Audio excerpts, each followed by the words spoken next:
We're live. Hello, welcome everyone. So this is our second week and last week of Shipyard Level 2, which has been all about deep diving and getting into the details of privacy on the internet and basically layer zero privacy. And today we are going to get the first sneak peek into something we have talking about a lot and working on a lot, the Nym General VPN, which will be a general purpose app to protect the metadata on all your communications. So something we also have been researching is the financial privacy, because without financial privacy, there is no privacy at all. So you will hear about that from Ania. And please, Sudo, can you introduce our presenters today? Well, I can, kind of, but I will allow them to introduce themselves. So first of all, for the first part of this this back-to-back masterclass, we have Marc. I never know how to pronounce your surname. Can you please share that with me? Yeah, Marc Debizet. Oh, thanks. Can you please introduce yourself to the community? What should they know about you? Sure. So hey everyone, Marc, based in Paris. I just joined Nym about 4 months ago now as a product manager. I've been a product manager for the last couple of years, working in mobility, finance, e-commerce, many things, and now excited to work with Nym on the new Nym VPN product. Deep water is joining at this time, right? All right, moving on to our other guest for today, who's Ania Piotrowska, who's co-founder and chief scientist of Nym. Say hi to the people. Hi, everyone. Thanks so much for joining. Perfect pronunciation of my surname, which doesn't happen often, Sudha. Yeah, so I'm one of the co-founders, and I also work as the head of research. So I lead the R&D team, which means the team which is doing all the research which is needed for Nym to make the network private and reliable and scalable. And we also take part in the development. So we very often help the dev team in developing all the building blocks, which, compose the network to make sure that we have everything as perfect as possible. Welcome. You're elusive. This is the second time I managed to hunt you down for one of these events. So I'm super excited to have you on, and also you, Marc, of course, as well. I can't wait for your presentation. Before that, a few little technical details. So as usual, we're going to have a Q&A at the end. So if you have any questions at any point to me, Ania, or Marc, then make sure to leave them in either the YouTube chat or the Twitch chat. Or if you want to protect your privacy, you can also use our Matrix server so that you don't have to log in with your Google accounts to YouTube, which would kind of defeat the purpose. And then, so since there's 2 presenters this time around as well, just like with our previous masterclass, we're not going to ask a warm-up question. We're just going to jump straight into it. So without further ado, Marc, take it away. Sure, thanks, Sudo. I'll let you put the slides. Okay, perfect. So hey everyone, I'm going to give a quick update about Nym VPN, which is the upgrade we're doing on the current Nym Connect product that is available on our website. Cool, so we can proceed. Sudo to the next one. Perfect. So 4 topics for today on the agenda. So first, I'm going to try to speak about the audience values and USP, so unique selling points about Nym VPN. So trying to explain you how we approached upgrading Nym Connect from the SOCKS 5 Mixnet only tool it is today to something a bit bigger. Then talk about the value proposition. So what makes Nym Connect and now Nym VPN different, and the features we will add that are coming up. Then we'll do a very quick demo. It's not going to be a live demo, it's going to be a video, but it will give you a feeling about how Nym VPN is going to be like in a couple of weeks or months from now. And then talk to you about the next steps, what's coming up for Nym VPN as a product on the network side, on the app side, and much more. Next. So we're going to try to explain to you basically the whole brief and story about Nym Connect and then Nym VPN. What was the whole thinking process we had, how we looked at the users, the competition, different things that people value, and then how we came up into the features and the value proposition that we wanted to have for Nym VPN, and eventually how this turned into the product that we're going to have at the end. So looking at the users, we looked at what makes privacy enthusiasts, like what are the different segments of privacy enthusiasts we have, and identified like 4 of them that we may resonate with the most. Those being the privacy whiz, the activist, the defiant, and the John and Jane Doe. And the idea is to say, okay, for Nym VPN as a new product, these are the 4 segments that we'll cater to, starting with the one on the top left, the privacy whiz. So we're not looking at being super mainstream in the beginning. We're looking at really, privacy first users, so people that already know and use tools such as Proton, Tor, Signal, people that value privacy in itself, and people that are tech enthusiasts. So people to which we don't really need to explain like all the details about VPN, about Mixnet, about all of that, about tokens. People that already know, and for which like getting into a complex product is not something that is going to be a big pain. Then we're going to look at a secondary audience, which is activist and defiant. So people that have an interest into privacy, but maybe a bit less technically focused or technically aware. That will be secondary users in the sense that once the product will be used and debugged by the privacy whiz, these people will use the product for the use cases it brings and less so for the technology. And then eventually we'll gradually move on into John and Jay Do. So users that value privacy, but are definitely not technical, and for which privacy is more of a luxury rather than something as important as it is for an activist, for example. Next. So in terms of needs, we have identified like 8 areas that cater to VPN or VPN-like products that we split into the hard product and the soft product. So hard product is everything that's kind of tangible. So if you compare that to an airline, for example, hard product would be like how does the seat look like, how is the airplane, what's the sound level, and then we've looked at this soft product, which is more like things that are intangible. Like trustworthiness, quality, privacy, security. So compared to the airline, this would be, did you have a good service? Did you have like long waiting times, et cetera, et cetera. And we believe that, for the different audiences that we have identified, like each of them would cater to different of these needs and these different value propositions. And we have tried to understand for Nym VPN and for the privacy whiz, which ones would be the most important and what would makes us stand out, and how Nym VPN would eventually be positioned against competition using those needs. Next. So understanding the privacy whiz, so we spoke with many of them, which we have access to thanks to the community, thanks to Sudo, thanks to all the followers we have, and understood that there's a hierarchy of needs in terms of these different needs that range from the bottom of the pyramid, from the table stakes like reliability, trustworthiness, privacy, security. So things that we cannot go wrong with, and we have to, we need to have them like perform from day one at the top standard if we want to be a competing VPN product out there in the market. And then going up the pyramid, we have things that drives preference and usage, where if we get these things right and get Nym VPN into something consistent and that has a consistent value proposition, basically these things will help us stand out compared to the other privacy-focused VPN that might exist out there. And these things will be the features and performance we can offer.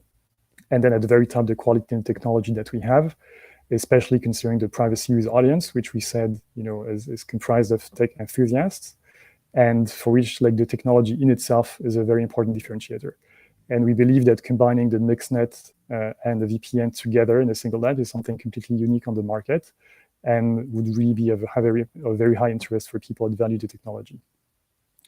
So this is how we have hierarchized the things, and this is how we have then defined like the value propositions for Nym VPN and the set of features we aim to offer within the next 6 to 12 months. Next. So looking at the USPs, so again, taking these 8 dimensions we have identified on the soft product and hard product, we have highlighted like all potential things we're going to offer at some point in time, and then highlighted in orange the ones that are important, the ones that are really important. So looking at the technology first, as mentioned, the key things that will make us different compared to all the privacy VPNs out there is the Mixnet, which is a very unique value proposition. Very few companies out there offer or work on Mixnets. Even fewer have actually working Mixnets. I believe Nym is the only one. And then we're also the only ones that will combine the Mixnet and the VPN into one single app. So that makes us really unique. Then in terms of performance, reliability, and features, so all these things will definitely have like very important features on these dimensions. So for example, for performance, we will go with the WireGuard VPN implementation because it's the fastest and more secure available to date. That is also well known. And we'll have something called split tunneling which we'll explain in detail in a couple of minutes, but it will basically allow users to split their traffic between no protection, VPN protection, and Mixnet protection based on the use case they want, so that at every point in time, every use case has the best performance for the best protection. We'll have like reliability features thanks to the decentralization of the network, and then the incentives for operators to run the nodes in the highest quality possible. That will be validated by the staking that all of us do, and that all of us dedicate to the nodes we believe are the best performing and most reliable ones. We'll have different features that will integrate us with different apps and platforms. And then we'll also look into being like trustworthy. We have a very, very strong privacy focused team behind us. We have Ania, who's a very big expert in her field. We have Harry, and we're back like Claudia, of course. And we have a team backed by a big advisory board, also supporting us with all the scientific credibility we need to offer like the best service and the strongest cryptographic protection that we can offer in a VPN company. In terms of quality, we're Swiss-based, if that helps. And we also have a set of incentives so that every node operator runs the service in the best possible way for all of us. Finally, in terms of privacy, so 2 important things. So Swiss-based, as I mentioned, will give us some protection in terms of the data protection laws. And then anonymous payments, which is something that Ania will cover in a couple of minutes. And she will explain how we can basically decorrelate the payment made to Nym to subscribe for the service with the actual credentials used to connect to the network protection service. Next.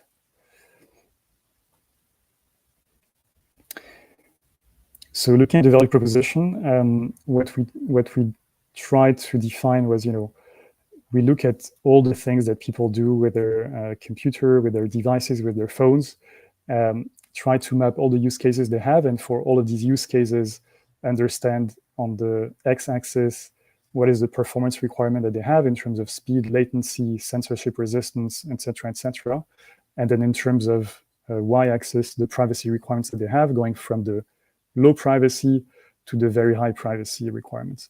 And then we try to map, from the bottom left, like, updating your systems.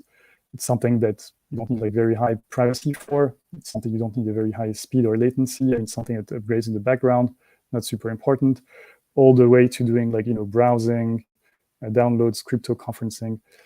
All these things are that may require a very high level of privacy and potentially high level of performance in terms of latency and speed. And going to the next one, what we understood was that, we have in the short term, it's next. You can move on to the next one, Sudo. Thanks. Looking on the left at our Mixnet, so we understand, that as of today, the Mixnet is not at the highest level of performance and will eventually improve over time, thanks to all kinds of software improvements. But looking at this orange bar on the top, the current Mixnet will have a certain performance that may never reach the same performance as the VPNs, because structurally it's something that's more complex, has more hops, has more cryptographic involved, and thus will not be able to have the same performance in terms of speed and latency. And we know that looking at the right, over time, the performance of the Mixnet will improve, but may not, again, ever reach the same performance as the VPN. And then when we map these different use cases, we can see on the map that, trying to cover all these use cases with the Mixnet would not be something that would make sense, because the Mixnet would be probably too slow or have too high latency for these use cases. And so the unique value proposition that we think we can bring is by combining the Mixnet and the VPN in the same app, we can allow users to split the use cases between these two domains of use cases, between high privacy, low performance, and then high performance, and then help the user select the best mode for each of these use cases at any point in time. And then, as the Mixnet improves in performance, more and more use cases can be captured into the Mixnet, and the VPN at some point in the future can be left only for very high, very demanding applications such as video conferencing, browsing, and streaming. So next. So that's why we're introducing Nym VPN. So we're not only looking at Nym Connect. The new thing is Nym VPN. It's a big upgrade over Nym Connect that already exists today. And Nym VPN helps you be in control by delivering the best privacy at all times across all your devices. So again, we want to let the user be in control. We want to have the best privacy for all of your use cases. So you can select between VPN and Mixnet what's the best for you at any point in time, at all times, because it's going to be always on, and then across all your devices. So as any VPN out there, we want to offer you to protect your phone, your desktop, and then all your devices. Next. So what will Nym VPN offer? So first, reliable network protection service across all your devices. Second, offer the best privacy for all of your use cases, thanks to the combination of the WireGuard VPN and the Mixnet. And third, we want to be as private and trusted as Tor, but have the features, ease of use, and speed of VPNs. So we're combining the best of both worlds in the same app. Next. So looking specifically now at the network protection service across all your devices, what are we going to offer? So first, reliability. We want to have very high uptime and redundancy. So this is going to be done thanks to the network software and also all the incentives that help operators run the nodes in the best possible fashion. And also thanks to the delegation that helps user stake and vote for the best node operators.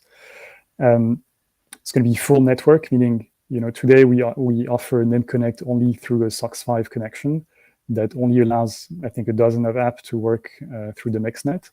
Tomorrow we will change that and not only allow SOCKS 5 connection for specific apps, but allow you to pass your entire traffic through the Mixnet or the VPN. And we'll also add a built-in kill switch that will protect that connectivity. So in case your internet connection drops, basically all the connection will be shut and there will be no leakage of your private data on the normal network. Finally, all your devices, so we will be able to support major platforms and also allow for multi-device setup. So typically, 3, 5, 8 devices, whatever makes sense. It's still something we have to define. Make sure that your phone, your tablet, your private laptop, and your professional laptops are all covered by the Mixnet and the VPN when it makes sense. Next. So then best privacy for each use case combined. So the best privacy will come through the novel Mixnet. That is, again, a very unique value proposition on the market. We have the only working Mixnet, and we're going to be the only ones combining the Mixnet and the state-of-the-art WireGuard VPN. We're also exploring other VPN options at some point in the future. And then, again, looking at the performance, which is stable stake, and looking at users we have in potentially more censored countries. Traffic obfuscation is also something we're looking at for 2024, and help basically protect and hide VPN and Mixnet traffic against censorship.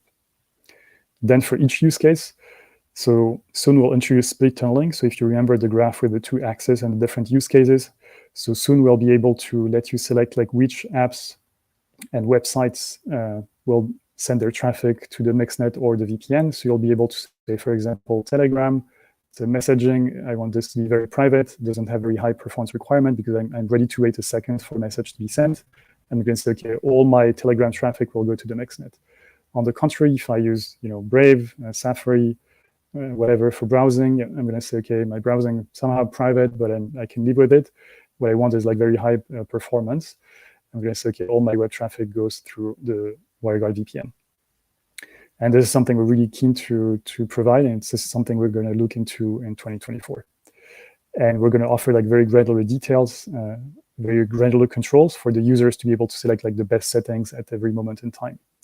And finally, combined, so we want to avoid like users switching apps all the time, which is something we have observed. So, people typically use a VPN, and then they go to Tor for like private use cases, and then they come to the Mixnet using SOX5 for like even more private stuff.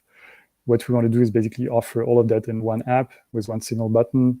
You connect, you're all set up, and then everything is protected at the best level given the performance requirements. Next.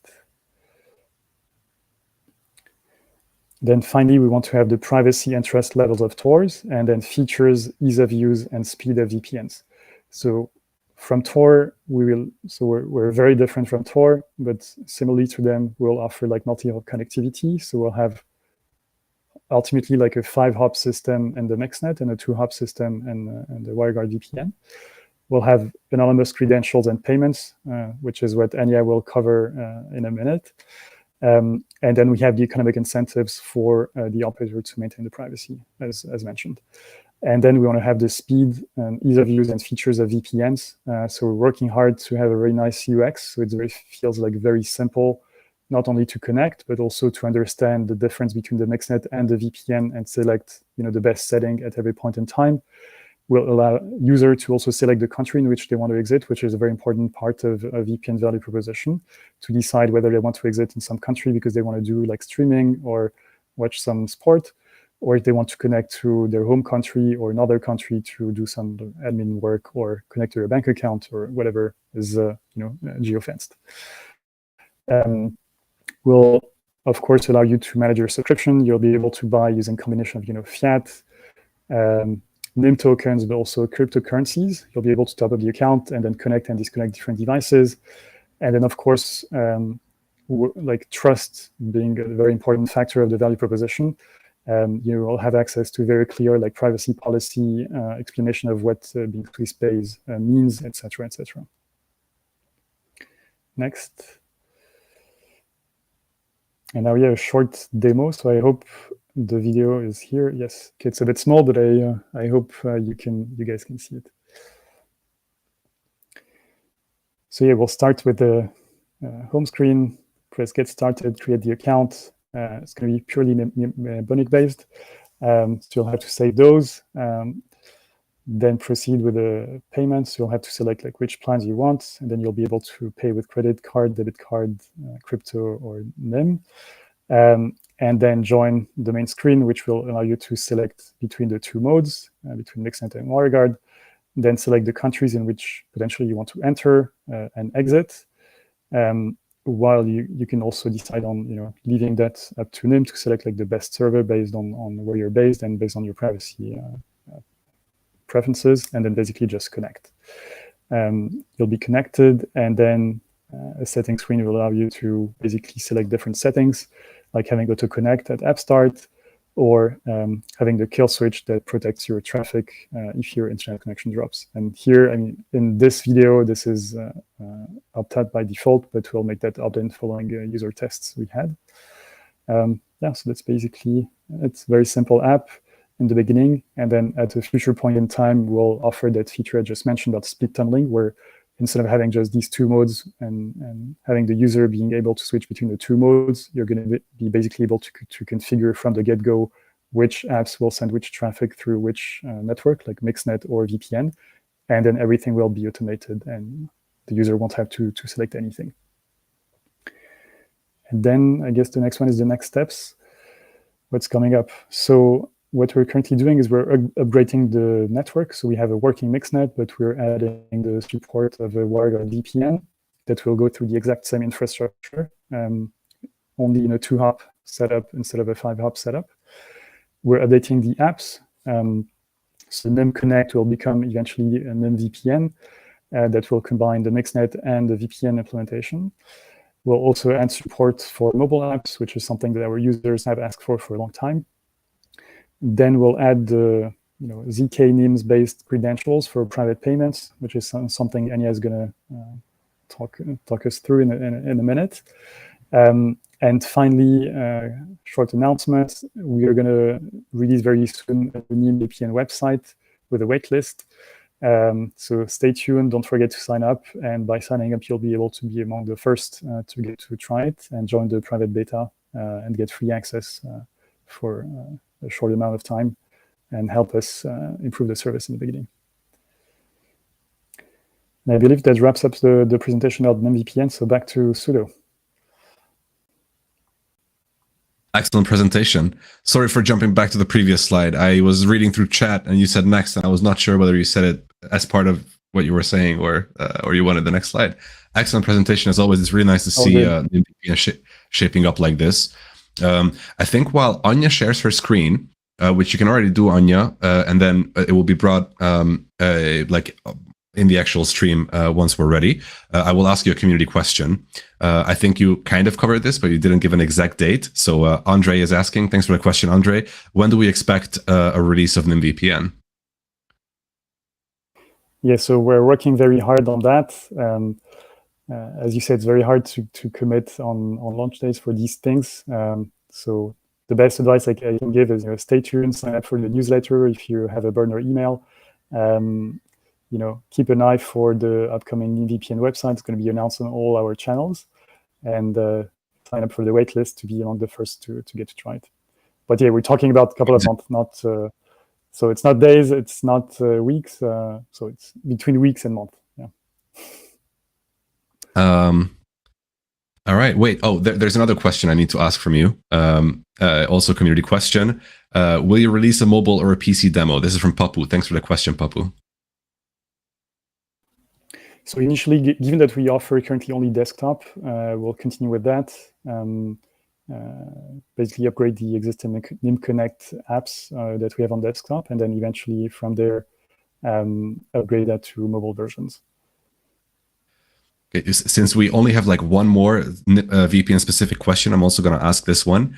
Also, Papu, thanks for another great question. How will the kill switch work? What issues can arise if I shut down abruptly? So the way the kill switch works is that all the the way the VPN works is that all the network on your device is captured and goes through that it's going to go through the Nym VPN app, and then if the internet connection is going to drop, like all the traffic going through the internet is going to be blocked, so that nothing is going to leak. And the point is that we protect then your privacy. So if anything happens, then basically you're going to shut, like, all the traffic is going to be shut down, and there's not going to be any leakage of any personal information, any metadata, and so on. That's an excellent answer. Thank you. The thing I'm looking most forward to probably about NymVPN is split tunneling. I think that's going to be very interesting. But I think with that, we asked all the VPN related questions. You can still ask them, guys, in the chat, and we're going to be having like a larger Q&A for both Ania and Marc at the end. But for now, Ania, take it away. Thanks so much, Sudo. I assume you can see my screen. So yeah, as Marc mentioned, I'm going to outline a little bit how the payments in the Nym network operate. So you probably already heard this phrase, which we say that we're using ZK Nyms. So I'll try to outline how they work and what is our vision. So let's start first with a little bit of a discussion of how payments work in traditional VPN services and what are their problems. So by traditional VPN services, I mean centralized VPN services. So these are services in which your traffic is routed through either a single proxy or multiple proxies, but all of those proxies are managed by the same entity. So for example, by the same company. So if you attended previous Shipyard presentations with Claudia, you will know what is the problem of the metadata in centralized VPNs. You will know that this VPN proxy can see your IP address, and it can tell very easily that this IP address is requesting a particular website, and can then kind of keep a track of your browsing history. The thing is that this is kind of at the network layer, so we're correlating the IP address of the user with his activities. But very often those traditional VPN services require payment, and this payment means that you have to do a credit card payment or a bank transfer, or even very often a Bitcoin transaction. So what is happening here is that the VPN service right now knows not only that your IP address is requesting particular websites or is doing particular activities, it also learns that your IP address means it's Ania with this credit card number or this bank account, or Ania who made just this Bitcoin transaction. So there is a big problem of anonymity and privacy. This very easily allows the VPN providers to track your behaviors, create various type of targeted advertisements towards you, sell the history of your browsing to third parties whom they should not sell this type of information. And of course, there's a potential of a data breach. So if the VPN service is storing your credit card information and so on, and those get leaked, you're in big troubles. So people started looking into decentralized anonymous communication networks, decentralized VPNs, networks like Tor, mixed networks, and so on. And here we want to also introduce payments, right? Because like Tor, for example, all the nodes are run by volunteers, which is very nice. But the issue is that you're kind of losing the incentive for the relay nodes to be reliable and to provide very high quality of service. So we would like to have a network which is truly decentralized. So the nodes are run by volunteers. We would like to incentivize those nodes to provide high quality of service. So we introduce rewards. We would like to have multi-hop routing, because that's really when you get the privacy from multi-hop routing in decentralized networks. So we want to make sure that the nodes which route your traffic cannot tell what type of activities you're doing within the network. And of course, we want to protect user privacy to ensure that no identifiable information about the user is being clicked either to the relay nodes or to the service providers which you're visiting through the anonymous communication network. However, the thing is that building a system which is a decentralized network and has multi-hop routing and has strong privacy for both the user and the relay nodes is not very trivial. For that, we need strong private anonymous payments. And we would perfectly, of course, want them to scale very well, because you want to ensure that the whole payment scheme doesn't kind of slow down your network unnecessarily. So these are the challenges which you kind of face. And there are a couple of solutions which were proposed by other decentralized VPNs or other decentralized anonymous communication networks.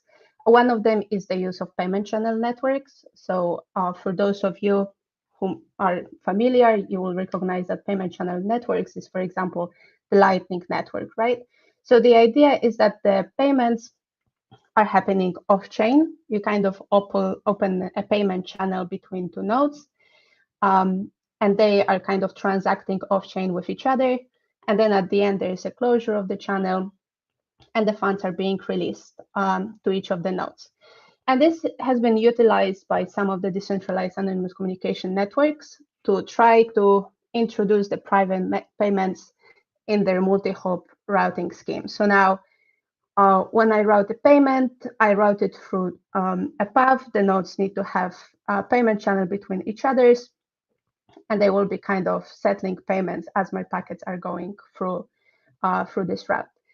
The problem is that there's been a lot of research done recently about payment channel networks, how they scale, but also how private they are. They scale quite nicely compared to traditional on-chain payment schemes, but they have quite big privacy limitations. So there is a research which shows that, first of all, payment channel networks tends to become very centralized. So there are a couple of hubs which kind of share a lot of channels with a lot of other nodes. So when you're routing your traffic, you will be automatically biased to go through those nodes, because you will need to go through nodes which share payment channels. So this is kind of a bit of a problem if you're thinking that you would like a truly decentralized network. The second problem is that if you're going to look a little bit at this protocol, which enables those payment channel networks to exist, you will see that there's a certain privacy leakage related to the balance which the nodes are holding, which can be then further investigated and leads to information about which user is actually transacting with which other user, or which user is doing which other activity. So the payment channel networks, although are promising, they don't fully kind of solve the challenge of having private and anonymous payments. Another approach is the probabilistic nanopayments. This is an idea in which you reward the relay nodes on a packet basis. So what you do is you kind of create a ticket.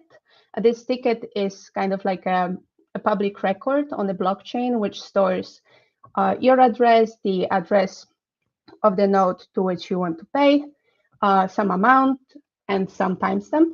And then in the packets which you're sending, you include those tickets. And some of those tickets are winning tickets and some are not. So with some probability, the node who is obtaining a ticket will obtain a winning ticket.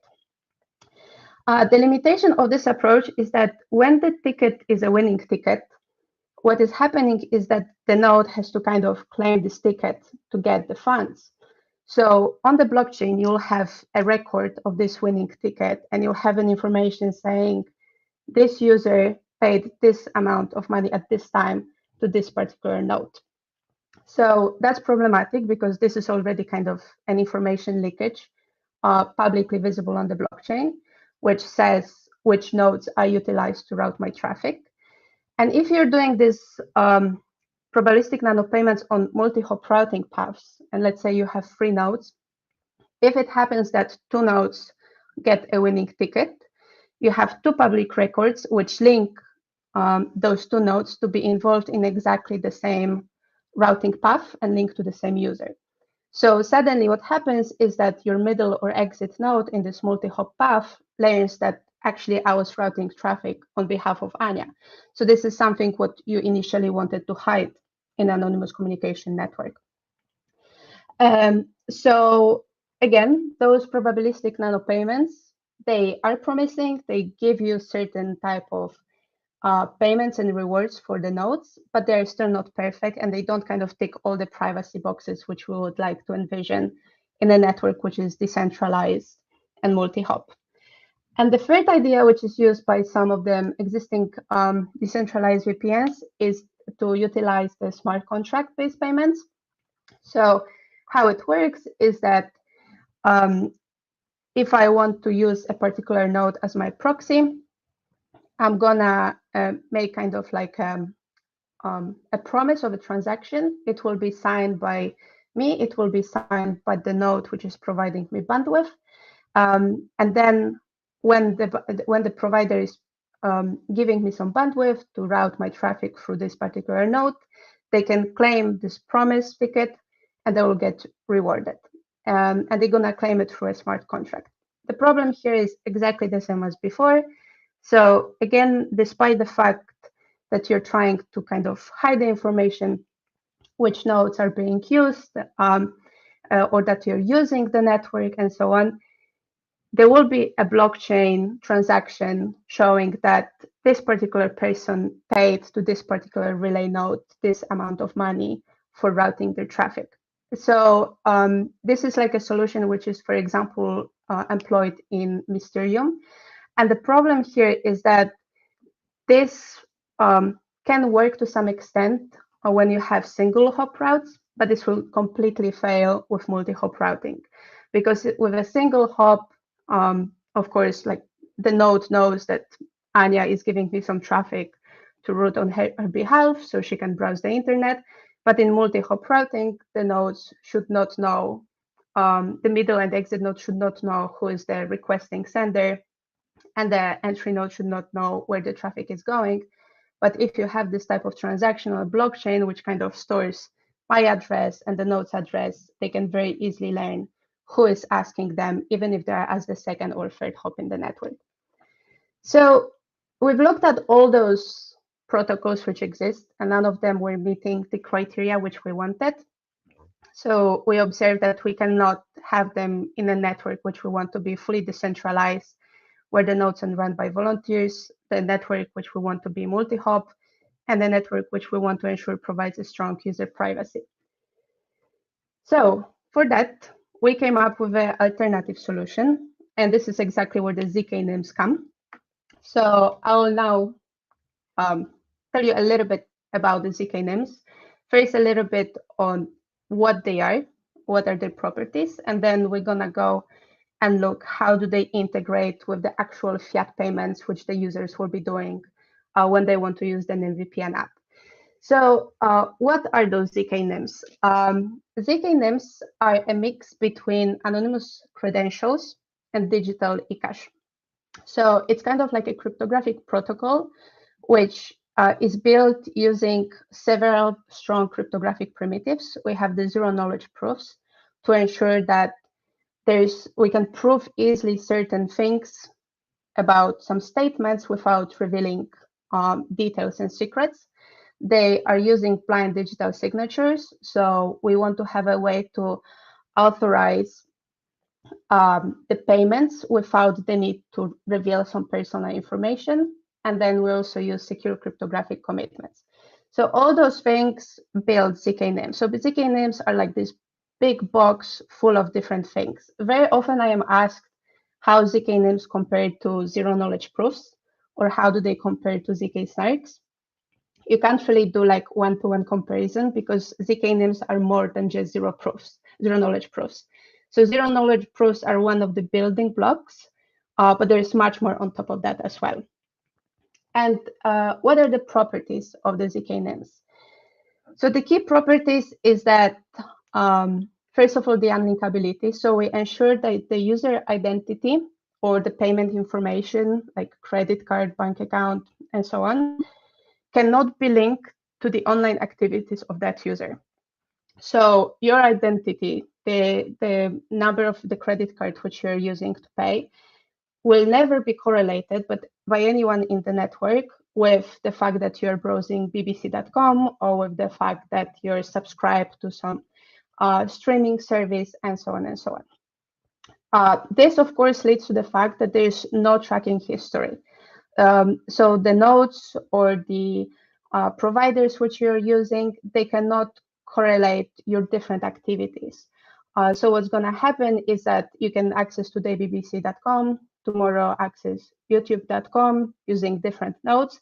Those nodes, even if they're going to sit together and discuss, they won't be able to tell that you're the person doing both of those activities.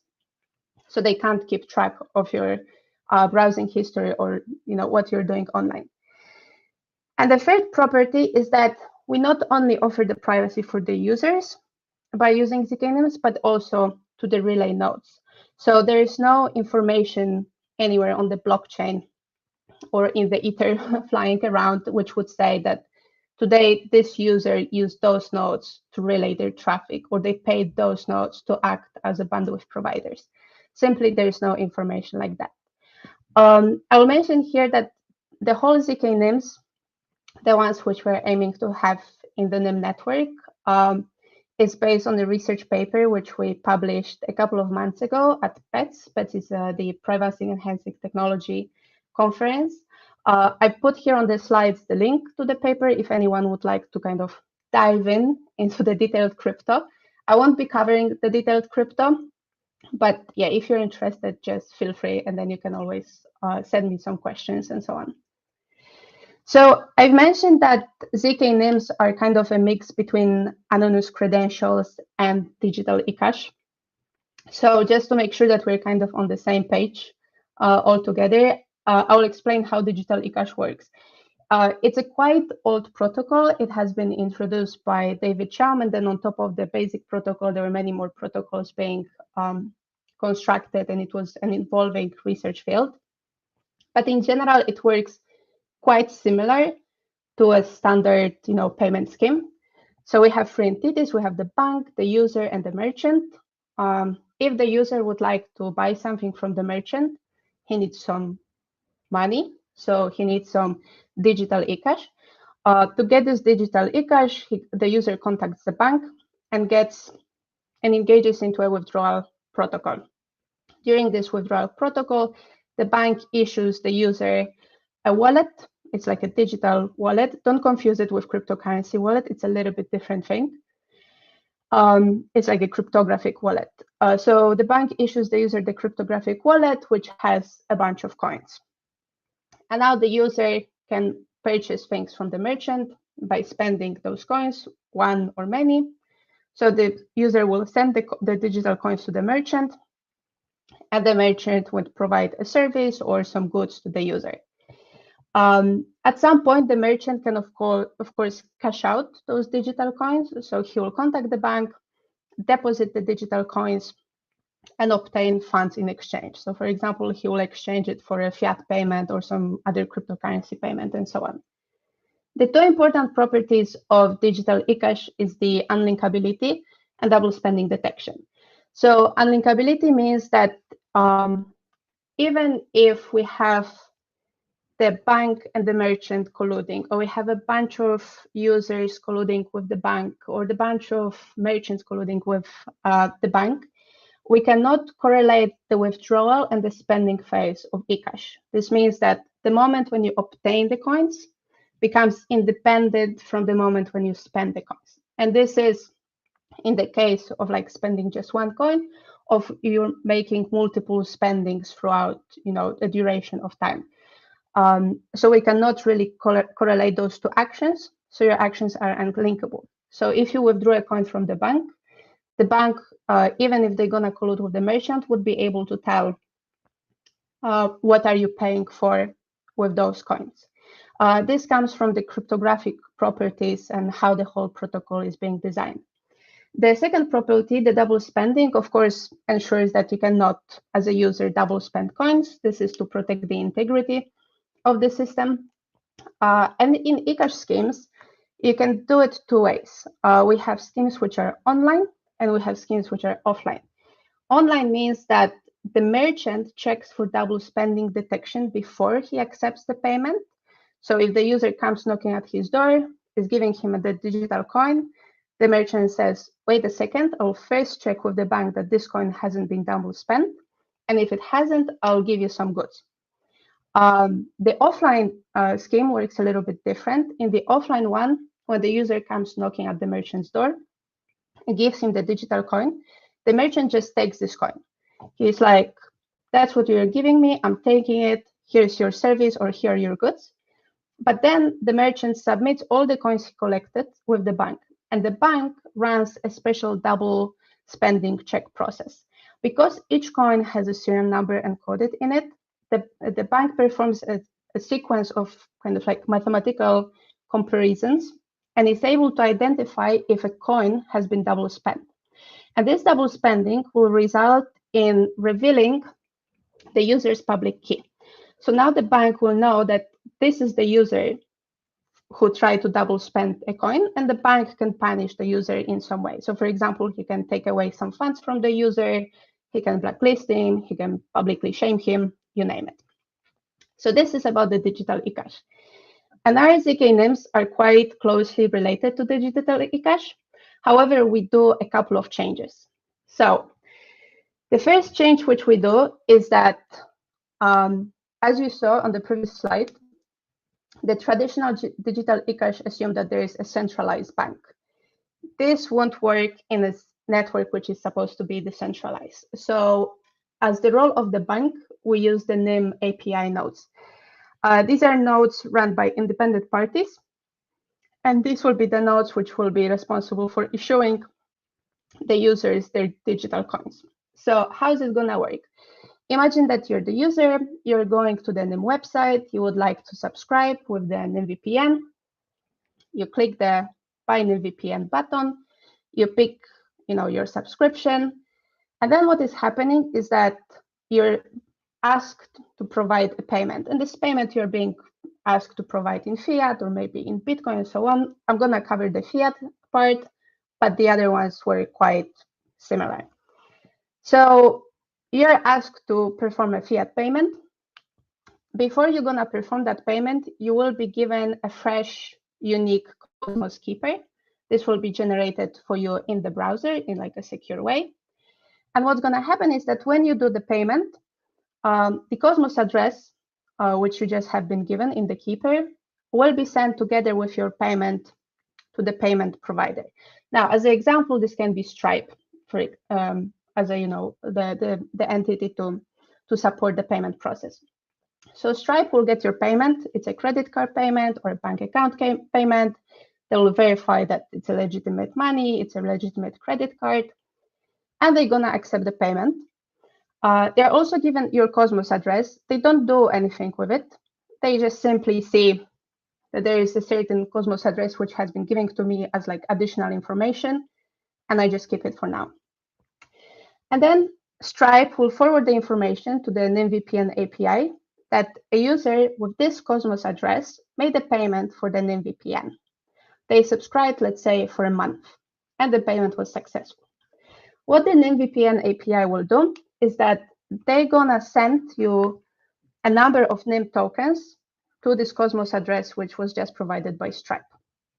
So what that means? It means that you paid in fiat, and Nym VPN API has to do a conversion between fiat and Nym in the open market. So people can pay in dollars, in USDs, in euros, and so on. But their usage in the network will be funded by Nym. So there will be a lot of transactions happening on the open market with the Nym token, because we will have to transfer your fiat payments into Nym tokens. So this will kind of generate a big demand for the Nym token. So once the Nym VPN API transfers your fiat into Nyms, it sends this amount of Nym into your Cosmos address, and you're good. What does it mean? It means that now you can start using your Nym VPN app. So you're gonna install your Nym VPN app. You're gonna load the mnemonic with your Cosmos keeper. Many times you probably have been asked, to note down a mnemonic of 24 words and so on. So this uploading of the mnemonic will link your Nym VPN app with your Cosmos address. So you're now gonna see that this Nym VPN app is loaded with funds to use the Nym VPN for a month, let's say. So the first thing which the Nym VPN app will have to do for you to access the network is to deposit the Nyms which you just got into the deposit smart contract. This is your payment for using the network. So you as the user, you only touch fiat, but your app will be actually operating in Nyms. And once you deposited those Nyms into the deposit smart contract, you take the proof of the deposit transaction, you generate a cryptographic request to obtain the ZK Nyms. This cryptographic request combines zero-knowledge proofs, blind signatures, and secure commitments, and you send it to all the Nym APIs to request the credential, the ZK Nym credential, which is your access token into the network. So what the Nym API nodes will do, they will verify cryptographically your request, that it's legitimate, it's correct, and so on. They will verify that you indeed deposited Nyms into the smart contract to actually be able to pay for using the bandwidth of the Nym VPN, and it will issue you the ZK Nym credentials. So what is important here is a little bit about the flow of the personal information. So of course, the Stripe API, because they're a provider for payments, they will see your name, your credit card, your personal information, your bank account, blah, blah, blah. But this is where we build kind of the wall. This type of information never goes out into the Nym network. So this type of information is not being passed to the NymVPN API. It's not being passed into the blockchain. It's not being passed to any of the nodes, and so on and so on. Similarly, when you generate the cryptographic request for the ZK Nyms, this request doesn't contain any information about your personal data, your credit card information, your bank account information, and so on. It's just a bunch of bytes, cryptographic bytes, proving some statements, but there's no identifiable information which could be potentially used by the Nym API nodes or anyone else in the network to identify you. Okay, so we've got to the part when you send your request, you want to get your ZK-Nym credential. So how this is going to work is that once the Nym API nodes verified your request, verify that you deposited the NIMs, what they're going to do is they're going to issue you the partial credentials. What it means, they're going to issue you partial signatures. We do it as a partial signatures, partial credentials, because we want to have a decentralized issuance process, not a centralized. So we introduced a threshold issuance, which means you have a bunch of Nym API nodes. You ask 10 of them to provide you with the partial signature. If at least 7 of them will provide it, then you can combine those partial signatures into one combined signature, which is going to give you the one combined ZK-Nym credential. And what happens when you're going to get all those partial signatures and combine them together is that you're now holding, or your Nym VPN app is holding the ZK-Nym's credential book. Right now, you can think that this book contains one credential. In the future, it will contain multiple credentials. We're kind of through the process of scaling up a little bit this whole ZK-Nym's process to make the purchase of the credentials and spending much more smooth and scalable. So you get your ZK-Nym's credential book, which contains a bunch of ticket credentials, which you can then use to access the network. Every time before you will kind of take out of this credential book one ticket credential, what you're going to do is you're going to randomize this whole ZK-Nym credential. This is a very important step, and I'll explain in a moment why. But just remember that every time you want to take out a ticket, you're going to randomize the whole book and generate the credential ticket out of it. And then what is happening is that you take this freshly generated unique credential ticket and you give it to the entry node of the network. So for example, the entry gateway. You're going to hand it. The entry gateway will verify it. It will check that it's not forged. It will check that it is valid, that it's not expired, and so on. And based on that, will grant you access to use the Nym network. So at this point, what you gave the entry gateway doesn't contain any identifiable information about you.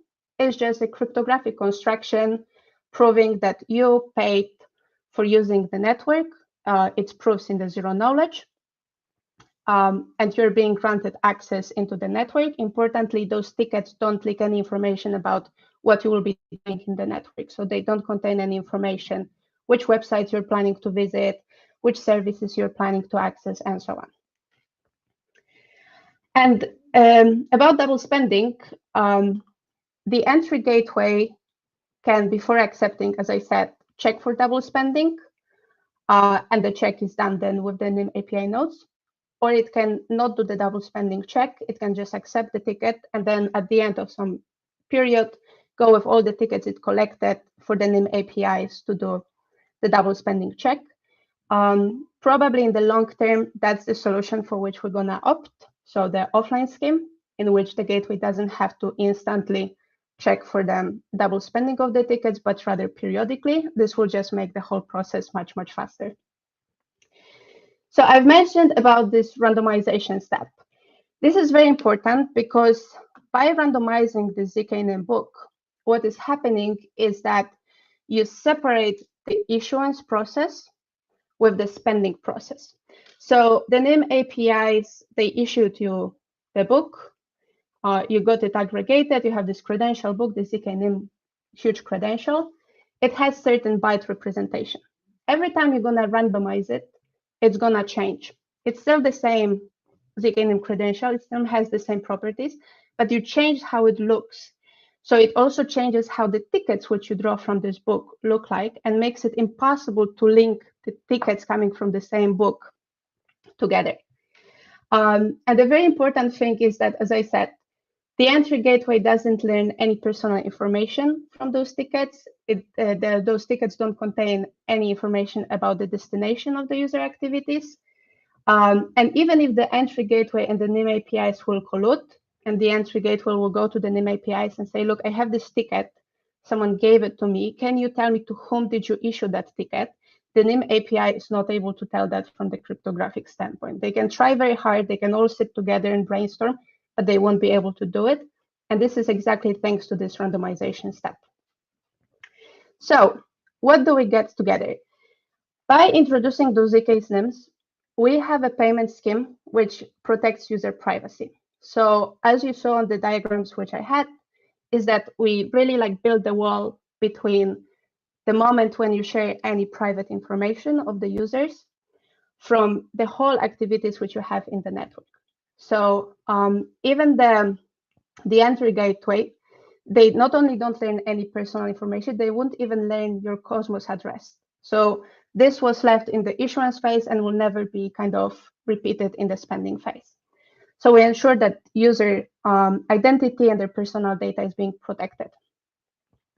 We ensure the blockchain anonymity, which means on the blockchain, there is no record of you transacting with a particular entry node.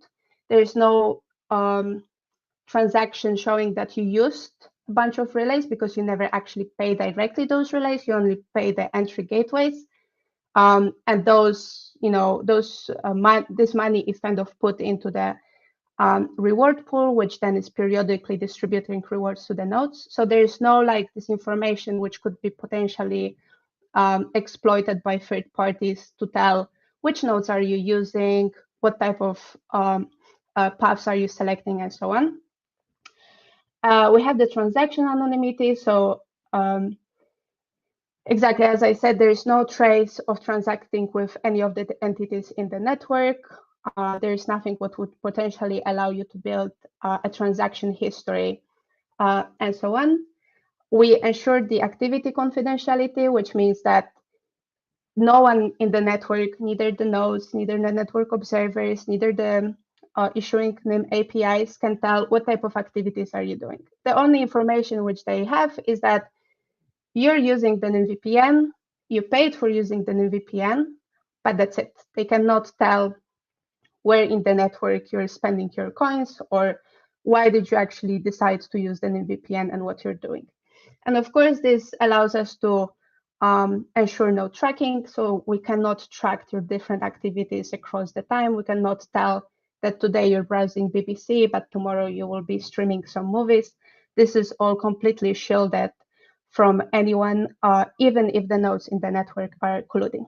So by building the ZK Nyms, we kind of managed to achieve what we wanted, which is having private payments in decentralized multi-hop network, which guarantee user privacy and also safety for the relay nodes. And that's it. If you have any questions, just feel free. People did have a lot of questions. Thanks for the presentation, Ania. Quick note, guys. Marc had to leave because he had a hard stop at 5. So actually, that leaves us with a bit of time for just the Ania specific Q&A. Cool. I'll jump straight into them because it's already a 3+5. So wait, yeah, quantum computing. So the question is from Papu, who has been on fire today. A lot of questions. Thanks for all of them. Do you think quantum computing is a threat to encryption and privacy in the future? Well, it's definitely a topic which is being explored. People are building various quantum secure encryption schemes, distributed key generation protocols, and hash functions. It is definitely like a potential threat. I think we should not neglect things. At Nym right now, we don't have quantum security. However, this is something on our to-do list definitely, and this is something what we're gonna look into next year probably. So we use very strong cryptographic primitives, encryption schemes which we use to encrypt the packets, the distributed key generation which we have to distribute the signing keys among the validators and the Nym APIs, hash functions, everything. But we'll definitely try to make them quantum secure. So we will be looking at, okay, how can we improve them or how can we replace them to provide that property as well? Thank you for that answer. The next question is actually from our own Merv. Hi there, Merv. She's very curious to learn if you could compare ZK Nym with ZK Pass. If you know about ZK Pass, it's Alio's product. I don't know ZK Pass, so I can't compare it like ad hoc. But if it's something what you guys interested, and this is in general to anything, if you guys in the audience find it that you would like to understand better how ZK Nyms or the Nym network compare with some other specific products, just let Sudo know, and I can write you a very comprehensive comparison if you're curious. Thank you. Hopefully people will take you and I up on that. I have a specific question for you. What is the difference between ZK Nyms, ZK Snarks, and Starks? Yeah, so ZK Snarks are a type of knowledge proofs. And as I said, you cannot compare like ZK Nyms and ZK Snarks one-to-one, because ZK Nyms is a whole protocol which utilizes specific types of ZK proofs. They're not ZK Snark proofs. They're different types of proofs, but they're just kind of one of the building blocks. Whereas ZK Snarks on their own are kind of like a type of zero knowledge proof, which are being utilized by like Ecash and so on. So you cannot do one-to-one comparison. You would kind of, if you want to compare them, you would have to look like how ZK Snarks are being used to facilitate private payments, and then compare that against the ZK Nyms. So for example, Ecash is using ZK Snarks for private payments. You can compare that against the ZK Nyms. The one thing which kind of, I think is better in ZK Nyms than with the ZK Snarks type of payments on the blockchain is that a couple of months ago, there was a story that someone is spamming the Zcash blockchain with those kind of private transactions. The problem is that you have two types of transaction, and one is very big in size because of zero knowledge proofs, which are being included in it. And someone was just ultimately killing the blockchain because it was making the blockchain grow super quickly. In ZK Nyms, especially when we're going to turn into the offline mode, this type of attack won't be possible because the payment is not going into the blockchain. There is no way you can send like a massive payment and just, block the blockchain or make it explode very quickly. Like all the payments are kind of handled off chain. So that's one big advantage between those two. I have a spicy one next, and I think this is going to be our last question for today. Sorry, guys, if you didn't get to ask Ania a question. Of course, you can come to our Matrix channel, tag her, and hopefully Ania, correct me if I'm wrong, but you can ask your questions from her. All right, so the last one is also from Papu. What is the difference between digital eCash and CBDCs? I think this is a funny one. I'll let you answer. Yeah, that's a funny one. So in general, there's a lot of discussion about using digital eCash as CBDCs. I personally was involved in kind of like writing some proposals for using it for CBDCs. You can use digital eCash for CBDCs. There's no difference. It's kind of type of a protocol which could be used to support this type of thing. The difference in the schemes which we are considering at Nym and in which I was working with Alfredo is that traditional digital eCash relies on the centralized bank entity, which this fits very nicely with CBDCs because you would have like centralized European bank, for example, having the digital coin. When we work on more decentralized schemes, those it's questionable how well those will fit with CBDCs, because that would mean that now you don't have just the European bank issuing the coins, but you rather have kind of like a cooperation of banks in Europe jointly acting as like one bank and contributing to issuing this digital coin. So I know that this might be something not immediately needed by the CBDCs developers, but it would be definitely good from like a decentralization and trust perspective to have it. I'll add my own question at the end there. Just a quick one, but I'm super interested in this topic. So do you think that any of the CBDC implementations that you've seen so far, especially digital euro, that's pretty far ahead in development from what I understand, do you think any of them live up to cash, like similar privacy protections, or is it not really something that the governments are looking to do? Yeah, that's a very interesting question. And there's one thing about your questions. I actually haven't seen any implementation or like a detailed design for the proposal for how this digital euro or digital coin would work. What I saw is like a document, for example, which is kind of like market research. So they outline you a bunch of properties which they would like to have. They did include some privacy properties as well to make sure that the history of transacting is more shielded. It's not easily available. So they kind of just give you requirements. The interesting thing is that I don't immediately see one scheme which meets all of those requirements. I think it's still quite heavily an ongoing effort to build something what will meet those privacy properties. They definitely, from what they say in those documents, they are interested in privacy, but there's theory and there's practice, and how those gonna kind of meet together, we will see in the future. Amazing. Big thanks for that. And hopefully maybe I can bring you on a Nym community call at some point to discuss CBDCs. That would be super interesting. Sure. All right. Well, with that, we, I think, arrived at the end of this masterclass. And as usual, I'm going to share with you the secret phrase for today's masterclass. Salazar, please bring up my screen. So the secret phrase for today is ZK Nyms. So use it to claim your POAP. But as it's becoming a tradition, we would like to ask Ania, because Marc is gone, why this phrase is relevant to your presentation and your masterclass. Well, it's kind of included, in the title of the presentation. That my presentation was mostly about the ZK Nyms, so I think that's the big relevance, as I was talking about it for like half an hour. Exactly. Sorry, I still have to ask. It's you don't break a tradition like that. I totally get it. It's an easy phrase, so it's easy to explain how it was related. All right, folks, that was quick. So moving on to how to claim your POAP, please visit the link, which is going to be dropped into chat as well. And you can also see it on screen. So nymtech.net/go/POAP.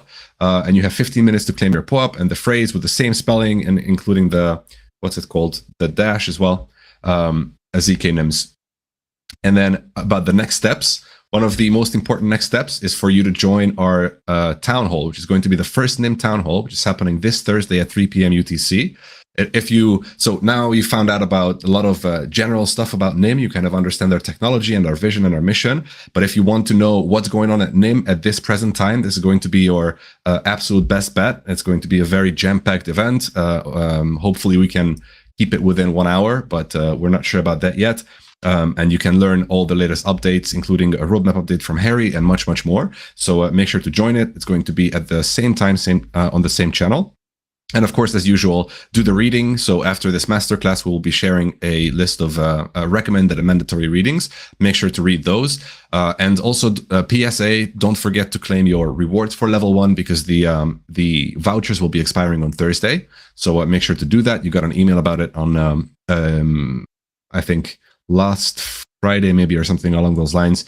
And of course, be ready for the exam. So this is the week of the exam. This Saturday, the exam is coming up. So make sure to cross those T's and dot those I's, because you're going to be tested very soon.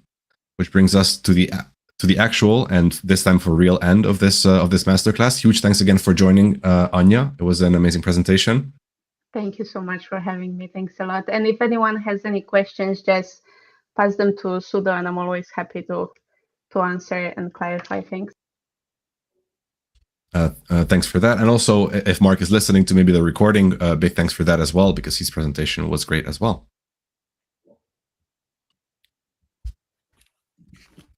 Yes, thank you so much.